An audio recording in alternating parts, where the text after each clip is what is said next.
Castrol cars, the Longhurst, Ingle and Perkins entries. Meanwhile, Glenn Seaton here giving Channel 7 viewers a perfect view of the action.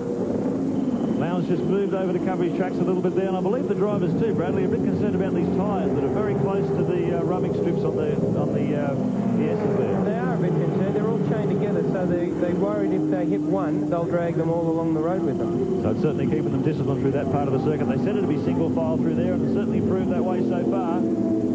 Craig Lowndes, is he just sitting here behind John Bowe ready to pounce? I don't think so. Does he have no answer? And he's certainly having heating problems as well. So look at that, Lowndes jumps out of the draft behind John Bowe. He's running in nice fresh air. Lowndes tries to drop the temperatures down a little bit. Seaton right up behind the Mobile Commodore. 5 laps to go. We're three-quarter distance. Time running out for Craig Lowndes. Time also running out for Glenn Seaton, and one guy who's made a miraculous recovery is Wayne Gardner. Seaton now looking right down the inside. You know this little part of the circuit they're coming into now? You listen to Seaton's car? The engine revs die down there. What he's doing is he's short shifting the car. He's going from 2nd to 4th gear to try and keep the throttle on to get the power down to the ground so he can close in on Craig a little bit for this part of the circuit. Glenn Seaton will want to be nice and gentle on the gears after last year, snapping a gear stick halfway through the second heat. He's always been very quick here, Andy. A tremendous success rate for Seaton. Here's Tony Longhurst living into the pitch. You can hear, I think there's the front spoiler scraping on the concrete, yeah. Damage to the front of the Castrol Falcon. Not a good start. Season 96 for Tony. His brand new Castrol Racing Falcon EF. Wheels coming off. So there's some front end damage here possibly. Meanwhile, back at the front, John Bowe still in control. 4 laps to go.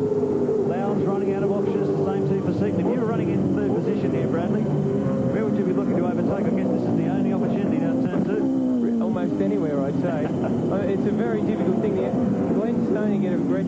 I think he's going to hit that thing in a minute. You think it might be a bit of a tap on? I think that things are going to get a bit desperate. To top it off, you've got the Coca-Cola car closing in as well, so it's going to become a 4-way dice in a minute. If any of these guys looked in the rear vision mirror, they'd be able to see the whites of the eyes and the driver right behind them. There is not much separating the leading 4 cars. Tremendous racing here from the V8s. Keep in mind too, last year before Bathurst, they trimmed 200 millimetres from the front spoiler under tray on the front of the Falcons, and they were confident that it had closed the parity gap. And certainly looking at this racing, this bumper-to-bumper run amongst the top 5 is just fantastic. Gardner's the fastest car on the circuit at the moment, so he's certainly making inroads. So you can see there on the back of race cam of Glenn Seaton's car, Gardner closing the gap, 3 laps to go. So Bowe in control, Lowndes still in 2nd. Looks like Seaton's powerless to do anything in 3rd. Gardner now coming back toward the last few laps of the race. 3 laps to go. Hard under brakes. Glenn Seaton has a look down the inside of Craig Lowndes' Commodore. Boy, he's getting close there, Brad. Yep, he's touching him. And Bowe's just showing us why he is the champion. I mean, controlling the race beautifully from the front. Hasn't put a foot wrong. Certainly isn't in the fastest car out there at the moment, but winning the race. Well, he really is a guy at the height of his powers, isn't he? We saw this all through last year. Tremendous pressure driving when there's enormous pressure to defend his lead, and he's done it immaculately. He's doing it here again this year. You're seeing a driver at the absolute peak of his career, John Bowe. And the parity between the cars is quite good. Forget for a second they're all on different tyres. We've got a Ford, Holden, and there's certainly nothing between the 4 of them. Well, Holden guys trying to level up the score in the V8 war. 2 laps to go. Currently running at 2-1 in Ford's favour. Big year for Holden. And big year for this man, Wayne Gardner. 2 years in the tough V8 circuit. They haven't won around yet, the Coca-Cola team, and they're very confident this year that they can change that and get up onto the podium. Let's hope so. Wayne Gardner in 4th position. Bowe, Lowndes, and Seaton ahead of him. Well, following each other around here, I think it's going to be a bit of a desperate or a bit of a tap if there's going to be any change of positions here, Brad. Well, yes, I think you're right. It's certainly going to have to be a bit of push and shove, I think, to get by. The only passing move is at turn 2, and they're just, they all run around the inside there, so they're going to have to duck and weave and maybe pickle one another up to get by. Well, look at the amount of ground Gardner's made up on here. He dropped back into the 63 and a half second bracket. Oh, someone's got a wheel off in the dust. Desperate stuff there. But Gardner's come right back into the 62s. It's almost like he's resuscitated the tyres and come back into the battle. Which is unusual. Dunlop's aren't traditionally like that. But it's exactly what's happened. They've done a lot of work on the car over the summer, and it's working perfectly at the moment. Last lap as we take race cam at the back of Glenn Seaton's Falcon. There's Wayne Gardner closing in. It's getting tight at the top. He's leading 410.